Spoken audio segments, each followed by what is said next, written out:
टिल्लू नीतीश राणे बोल रहा है कि मस्जिद में घुस के मारूंगा, उसके साथ साथ वो बीच में बोला कि मैं ईद नहीं बनाने दूंगा। अरे तेरे बाप का राज है क्या नीतीश राणे? अरे नीतीश राणे तेरे बाप का राज है क्या कि तू ईद नहीं बनाने देगा, तू मस्जिद में घुस के मारेगा? अरे मस्जिद में घुस के मारने के लिए ये कुर्ला की कोई भी मस्जिद में आ जा, ये मुसलमान तो बाद में आएगा, पहला ये दलित तेरे सामने आएगा। है हिम्मत? बीच में वो बोला कि ईद नहीं बनाने दूंगा। अरे तेरा बाप भी नहीं रोक सकता है हमको ईद मनाने से। आखिर आपके सामने जनाब एडवोकेट रत्नाकर दावरे साहब को दावत देता हूं कि वो माइक पे तशरीफ लाए। ये हमारे कुर्ला विधानसभा से साबिक उम्मीदवार भी रह चुके हैं। जोरदार तालियों से स्वागत कीजिए।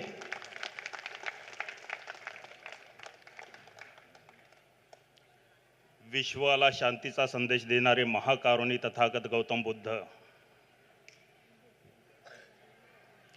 या महाराष्ट्राचे आराध्य दैवत छत्रपती शिवाजी महाराज,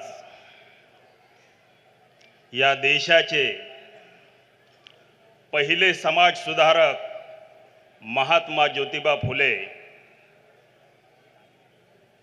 ज्यांच्या संविधानावरती गाव, तालुका, जिल्हा चालतो, असे संविधान निर्माते डॉक्टर बाबासाहेब आंबेडकर यांच्या विचारांना विनम्र अभिवादन करतो। ऐसा कोई कंपल्शन नहीं है कि ये मंच से सिर्फ मुसलमान बोलना चाहिए, इस पार्टी में सिर्फ मुसलमान ही होना चाहिए, ऐसा कोई कंपल्शन नहीं है मेरे भाइयों। पिछले 10 साल से मैं ये पार्टी में जुड़ा हूं। पिछले 10 साल से ये पार्टी से जुड़ा हूं। मैं यहां का लोकल हूं। मैं भी ये इलेक्शन लड़ना चाहता था, लेकिन मेरी बहन आसमा शेख को टिकट दिया। मुझे कई बार कुछ भी लोगों ने बोला कि आप अपक्ष लड़ो, आप ये पार्टी से लड़ो, लेकिन मेरी पहली पार्टी एमआईएम थी। आज भी मैं एमआईएम हूं, कल भी मैं एमआईएम में रहूंगा। मुझे टिकट दे या ना दे, मैं पार्टी नहीं छोड़ने वाला हूं। मेरे दोस्तों, मेरी बहन है आसमा शेख,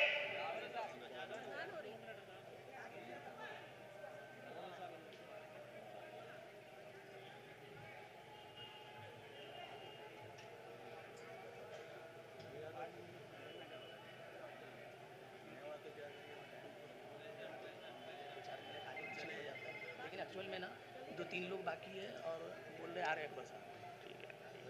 क्या बोल रहे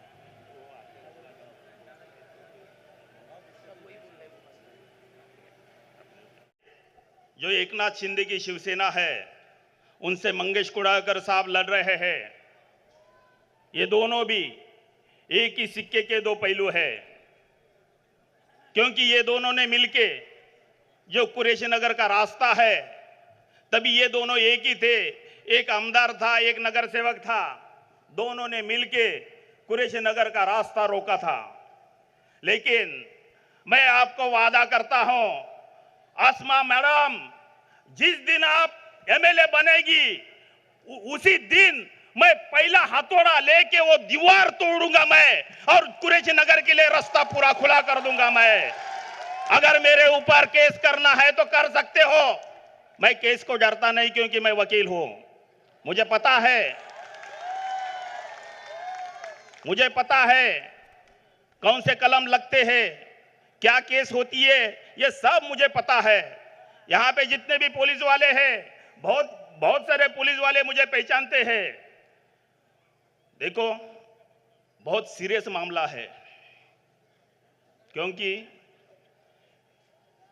यहां पे हमारे कुछ मुसलमान भाई, कुछ दलित भाई, उनको बहकाया जा रहा है। उनको ये बोला जा रहा है कि आप एमआईएम को वोट देंगे तो बीजेपी जीतेगी।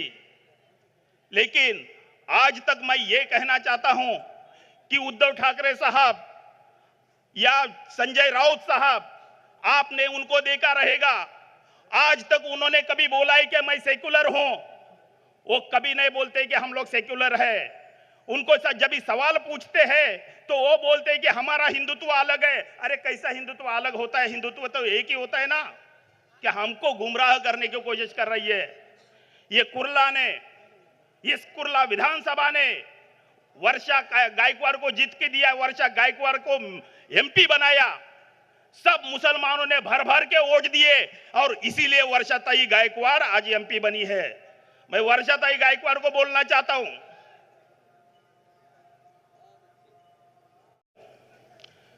ये कुर्ला विधानसभा में जो भी प्रॉब्लम है वो सब मुझे मालूम है।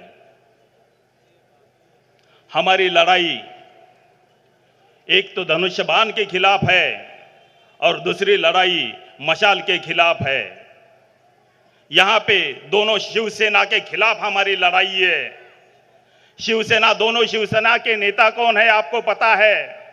वो दोनों भी हिंदू हृदय सम्राट बाला साहब ठाकरे जी को मानते हैं। उनको हिंदू हृदय सम्राट बोला जाता है। उनके हृदय में हिंदू सिर्फ हिंदू है। उनके हृदय में कोई मुसलमान नहीं है, कोई दलित नहीं है, कोई आदिवासी नहीं है, कोई क्रिश्चियन नहीं है मेरे दोस्तों। लेकिन अगर उनके पास हिंदू हृदय सम्राट है तो हमारे पास हिंदुस्तान हृदय सम्राट बैरिस्टर असदुद्दीन ओवैसी साहब है। आज के बाद बैरिस्टर असदुद्दीन ओवैसी साहब हिंदुस्तान हृदय सम्राट रहेंगे, क्योंकि हिंदुस्तान की जितने भी गौर गरीब लोग हैं, जितने भी जाति धर्म के लोग हैं, उनकी आवाज पार्लियामेंट में उठाने का काम हमारे बैरिस्टर असदुद्दीन ओवैसी साहब करते हैं। इसलिए मैं आज के बाद उनको बोलता हूं कि हिंदू हृदय सम्राट मैं बोलना चाहता हूं उनको। दोस्तों, माहौल बहुत खराब है महाराष्ट्र का। वो टिल्लू नीतीश राणे बोल रहा है कि मस्जिद में घुस के मारूंगा। उसके साथ साथ वो बीच में बोला कि मैं ईद नहीं बनाने दूंगा। अरे तेरे बाप का राज है क्या नीतीश राणे? अरे नीतीश राणे, तेरे बाप का राज है क्या कि तू ईद नहीं बनाने देगा? तू मस्जिद में घुस के मारेगा? अरे मस्जिद में घुस के मारने के लिए ये कुर्ला की कोई भी मस्जिद में आ जा, ये मुसलमान तो बाद में आएगा, पहला ये दलित तेरे सामने आएगा। है हिम्मत? बीच में वो बोला कि ईद नहीं बनाने दूंगा। अरे तेरा बाप भी नहीं रोक सकता है हमको ईद मनाने से। 2014 में तेरा बाप मालवन से हरा था, कुड़ा से हरा था। उसके बाद में बांद्रा में इलेक्शन, बाई इलेक्शन लगने जा रहा था। उसी वक्त तेरा बाप गली गली में मुसलमानों को वोट मांगने के लिए घूम रहा था मेरे दोस्तों। भूल गया वो दिन?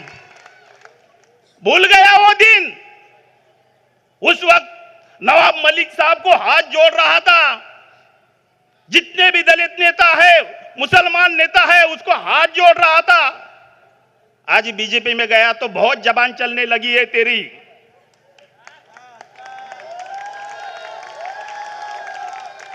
अभी फिलहाल एक मनसे का भोंगा चालू हो गया।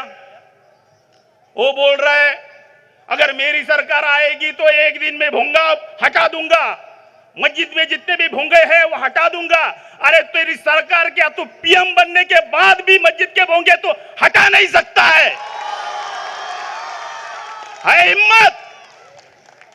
ना तेरी सरकार आएगी ना भोंगे हटेंगे। वो भोंगे जैसे है वैसे ही रहेंगे, चाहे नरेंद्र मोदी हो, चाहे कोई भी हो, अरे बीजेपी हो, अरे चाहे शिवसेना हो, सरकार किसी की भी हो, बोंगे हटेंगे नहीं और हटना नहीं चाहिए मेरे दोस्तों। और बहुत बातें करते हैं। यहां पे मनीषा मोरजकर यहां पे कैंडिडेट है मशाल की, मंगेश कुडालकर है धनुष्य बाण के। मंगेश कुडालकर ने साहब ने एक बार मराठी बहनों को नचाया, गौतमी पाटिल को, उनका मन नहीं भरा। उसके बाद में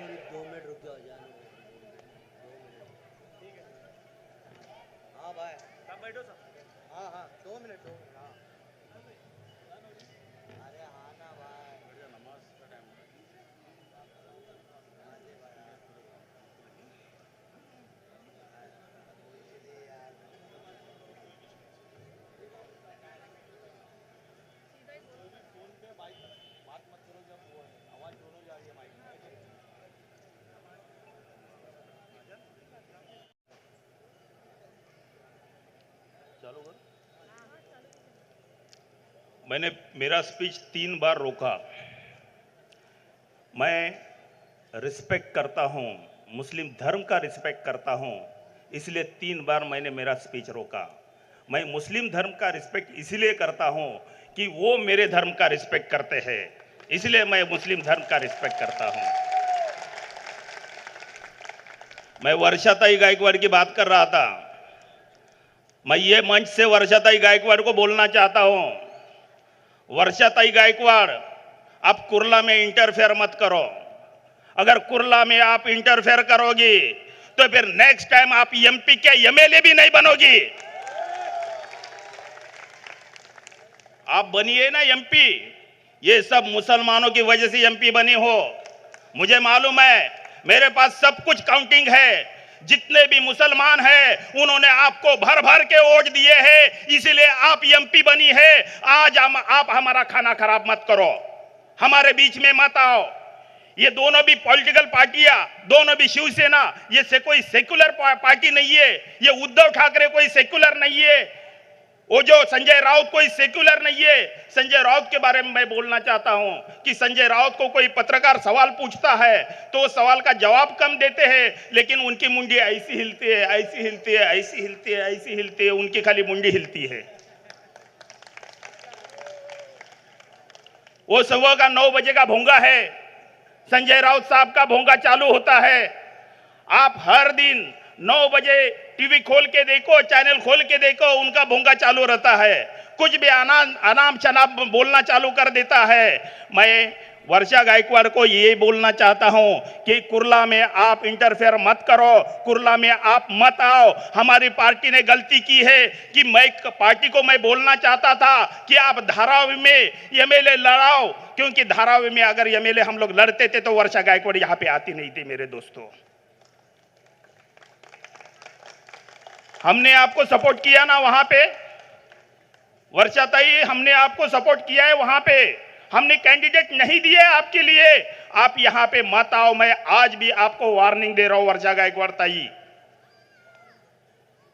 क्योंकि ये दोनों भी पॉलिटिकल पार्टियां, दोनों भी शिवसेना की पार्टियां आज कल एक हो सकती है। क्योंकि आपको पता है कि उद्धव बाला साहब ठाकरे ने जो बीजेपी का दामन छोड़ा, क्यों दामन छोड़ा? किसी मुसलमान के इश्यू पे दामन नहीं छोड़ा है, किसी दलित के इश्यू पे दामन नहीं छोड़ा है, किसी स्टेट गवर्नमेंट के इश्यू पे दामन छोड़ा है। उन्होंने दामन छोड़ा है, सिर्फ उनको सीएम 2.5 साल का सीएम पद नहीं दिया, इसलिए उन्होंने दामन छोड़ा है। अगर कल बीजेपी वाले बोलेंगे उद्धव ठाकरे साहब आप हमारे पास आ जाओ, 2.5 साल का हम आपको सीएम बनाते हैं, उद्धव ठाकरे साहब तुरंत वहां पे जाएंगे। उनसे सावधान रहो। आज भी अमित शाह और उद्धव ठाकरे साहब की मीटिंग होती रहती है। आज भी वो आज एक है, ये खाली दिखावा कर रहे हैं कि हम एक नहीं है, ये खाली दिखावा कर रहे हैं कि हम उनके विरोधक है। वो कभी विरोधक नहीं हो सकते हैं, क्योंकि वो दोनों भी हिंदुत्ववादी पार्टी है और हम लोग को गुमराह कर रही है। आज कुर्ला विधानसभा में बहुत सारे मुसलमान मशाल का काम कर रहे हैं। मैं उनको पूछना चाहता हूं कि भाई, जब भी पार्लियामेंट में वक्फ अमेंडमेंट बिल पास हो रहा था, ये जो एमपी थे उद्धव ठाकरे के, वो बीजेपी को सपोर्ट करने के लिए ये पार्लियामेंट छोड़ के बाहर गए थे, तभी आपने उनको सवाल क्यों नहीं पूछा? ये लोग अपने फायदे के लिए मशाल का सपोर्ट कर रहे हैं, बाकी इनका कोई इंटेंशन नहीं है। इनको पैसा मिला है, उद्धव ठाकरे साहब से पैसा मिला है, कैंडिडेट से पैसा मिला है, इसीलिए ये लोग मशाल का काम कर रहे हैं। मेरे दोस्तों, ऐसे लोगों को आप जाके पूछो भाई, जब भी ये आपके उद्धव ठाकरे साहब, उनके पिताजी बाला साहब ठाकरे साहब, उन्होंने ओपन बोला था, अगर बाबरी गिराई होगी, मेरे शिव सैनिक ने गिराई होगी तो मुझे गर्व है, ऐसा बोला था क्या नहीं बोला था? मेरे दोस्तों, बोला था क्या नहीं बोला था? मैं आपको सवाल पूछ रहा, बोला था ना? अरे जिसने अपनी बाबरी शहीद किए उनको आप कैसे वोट दे सकते हो? और जो भी वोट मुसलमान उनको देगा वो सच्चा मुसलमान नहीं हो सकता है। मेरे दोस्तों,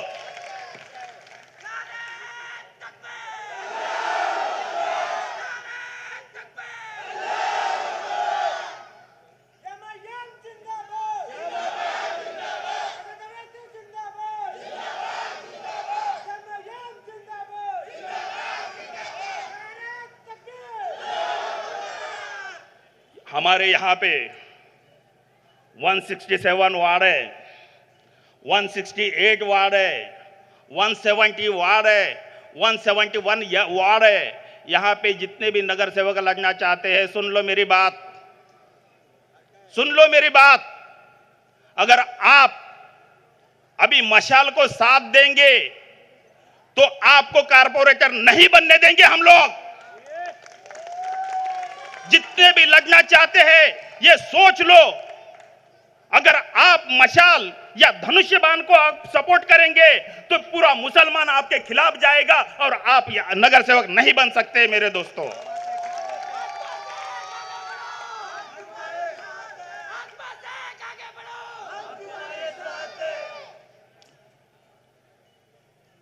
बाला साहब ठाकरे में उनके बारे में क्या क्या बोलूं मैं? उन्होंने कितने बार मुसलमानों को लांडा बोला है? बोला है क्या नहीं बोला है? मेरे दोस्तों, बोला है क्या नहीं बोला है? मेरे दोस्तों बताओ, हाथ ऊपर करके बताओ, आपको लांडा बोला है क्या नहीं बोला है? मीडिया वालों दिखाओ। और उसकी पार्टी को आप वोट देंगे या नहीं देंगे? जोर से बोलो, उसको वोट देंगे या नहीं देंगे? चाहे कुछ भी हो जाए, चाहे कुछ भी हो जाए, ना मशाल को वोट देंगे ना धनुष को वोट देंगे। ये दोनों भी हमारे लिए दुश्मन है, क्योंकि उन्होंने हमारी बाबरी को शहीद किया है। दूसरी बात, जो वर्षा गायकवाड़ जी को मैं पूछना चाहता हूं कि कोल्हापुर के आपके एमपी है शाहू महाराज, बराबर ना? वो शाहू महाराज के बेटे संभाजी महाराज है। संभाजी महाराज ने पूरे हिंदू को जमा किया, विशालगढ़ कोल्हापुर में गए, वहां की अपनी मस्जिद थी, वो मस्जिद पे उन्होंने अटैक किया, मस्जिद को शहीद करने की कोशिश की। और यही लोग कांग्रेस वाले हैं। इनका बोलना बात अलग होता है, इनके मन में बात अलग होती है। ये दिखावा करते हैं कि हम मुसलमानों के साथ हैं, हम दलितों के साथ हैं, लेकिन अपना कोई साथ नहीं है। मेरे दोस्तों, आज ये मंगेश कुडाकर और मोरजकर, अरे मोरजकर के बारे में मुझे एक किस्सा याद आ गया। मेरा एक कुर्ला का दोस्त था, मोरजकर, जो मनीषा मोरजकर है, उसके हस्बैंड बिल्डर है, नेहरू नगर में बहुत सारा बिल्डिंग का कंस्ट्रक्शन करते हैं। मेरा कुर्ला वेस्ट का एक दोस्त है, वो उनके पास गया कि भाई मुझे एक फ्लैट खरीदना है। मोरजकर साहब ने क्या बोला मालूम है आपको? मैं मुसलमान को फ्लैट देता नहीं है, बेचता नहीं है। इतनी नफरत है मोरजकर के मन में मुसलमानों के खिलाफ। उसके बाद में मेरा दोस्त मुझे आके बोलता है, डावरे साहब कि मैं फ्लैट लेना चाहता हूं, मैं पैसा देना चाहता हूं, मेरे पास पैसे हैं, मेरे पास सब कुछ है, उसके बावजूद ये मोरजकर साहब मुझे फ्लैट नहीं बेच रहा है। तभी मोरजकर साहब बोले थे कि चाहे कुछ भी हो जाए, ये नेहरू नगर में मुसलमानों को रुकने नहीं दूंगा, ये नेहरू नगर में मुसलमानों को फ्लैट खरीदने नहीं दूंगा। ये मोरजकर का प्यार है मुसलमानों के लिए। और वही अपने मुसलमान भाई आज उनके पास जाते हैं, उनका काम करते हैं, उनको ऐसा लगता है कि उद्धव ठाकरे साहब अभी सेक्युलर हो गए। अरे उद्धव ठाकरे साहब सेक्युलर नहीं है। मैं अभी भी बोलता हूं, मैं बाद में भी बोलूंगा कि उद्धव ठाकरे साहब सेक्युलर नहीं है। उद्धव ठाकरे साहब हिंदुत्ववादी है, क्योंकि उनके पिताजी हिंदुत्ववादी थे। तो फिर ये सिर्फ सियासत के लिए कांग्रेस के पास आए हैं, शरद पवार साहब के पास आए हैं, ये सियासत के लिए आए। इनकी सिर्फ एडजस्टमेंट है, ये दिल से जुड़े नहीं है। दिल से सिर्फ बीजेपी और शिवसेना जुड़ सकती है। और मैं आपको यकीनन बता सकता हूं कि मेरे दोस्तों, इलेक्शन होने के बाद उद्धव ठाकरे साहब फिर बीजेपी ज्वाइन करेंगे, क्योंकि जो माहौल बन गया है, जो माहौल चल रहा है, उससे ये अनुमान लगा सकते हैं कि बीजेपी के साथ ये उद्धव ठाकरे साहब जाएंगे। हम लोग मुसलमान आज मशाल को वोट देंगे, और वो जब बीजेपी के साथ जाएंगे तो फिर हमारा कुछ भी नहीं रहेगा। फिर यही मोरजकर साहब फिर बोलेंगे कि मस्जिद में घुस के मारूंगा, कुड़ाकर साहब बोलेंगे मस्जिद में घुस के मारूंगा, और हम लोग उनको चुन के देंगे। हमारे लिए आज गर्व की बात है, मेरी बहन आसमा शेख खुद एडवोकेट है, मैं खुद एडवोकेट हूं, कि आज उनको मौका मिला यहां से लड़ने का। बहुत डैशिंग है, मैंने उनको कई बार कोर्ट में देखा है, केसेस लड़ते हुए देखे हैं। वो बहुत डैशिंग है, बहुत नॉलेज है उनके पास। और ऐसा ही बंदा आपको आपके बाजू में खड़ा हो सकता है। आपके अन्याय अत्याचार पे वही बंदा आपके लिए खड़ा हो सकता है। आप कितना भी कुछ भी कहीं पे भी जाओ, ये मोरजकर आपके साथ नहीं आने वाला है, ये मंगेश कुड़ाकर आपके साथ नहीं आने वाला है। आपके ऊपर जो अन्याय अत्याचार हो रहे उनको बता के कोई फायदा नहीं है। आसमा मैडम रात दिन आपके लिए ये कुर्ला विधानसभा में आएगी। आपकी जितने भी मसले हैं, जो भी मसाइल है, जो भी प्रॉब्लम्स है, आप उनको बोल सकते हो, वो आपके प्रॉब्लम सॉल्व करेगी। मेरे दोस्तों, मैं ज्यादा वक्त नहीं लेता, क्योंकि मुझे जो बोलना था मैं बोल चुका हूं। लेकिन मेरा एक स्लोगन है, ये मंच से मेरा एक स्लोगन रहता है, कोई भी मंच हो, मैं हमेशा एक स्लोगन देता हूं। मैं बोलूंगा जय भीम, आप बोलेंगे जय मीम। जय भीम, जय भीम। अरे आवाज आवाज आवाज आ रही चाहिए। जय भीम। मैं आने वाली 20 तारीख को मेरे सभी भाइयों को रिक्वेस्ट करता हूं कि पतंग को वोट दो। मेरी बहन आसमा शेख लड़ रही है, उनको भारी वो वोटों से जिताओ। और यही मैं 2 शब्द खत्म करता हूं। जय भीम, जय हिंद, जय भारत, जय संविधान।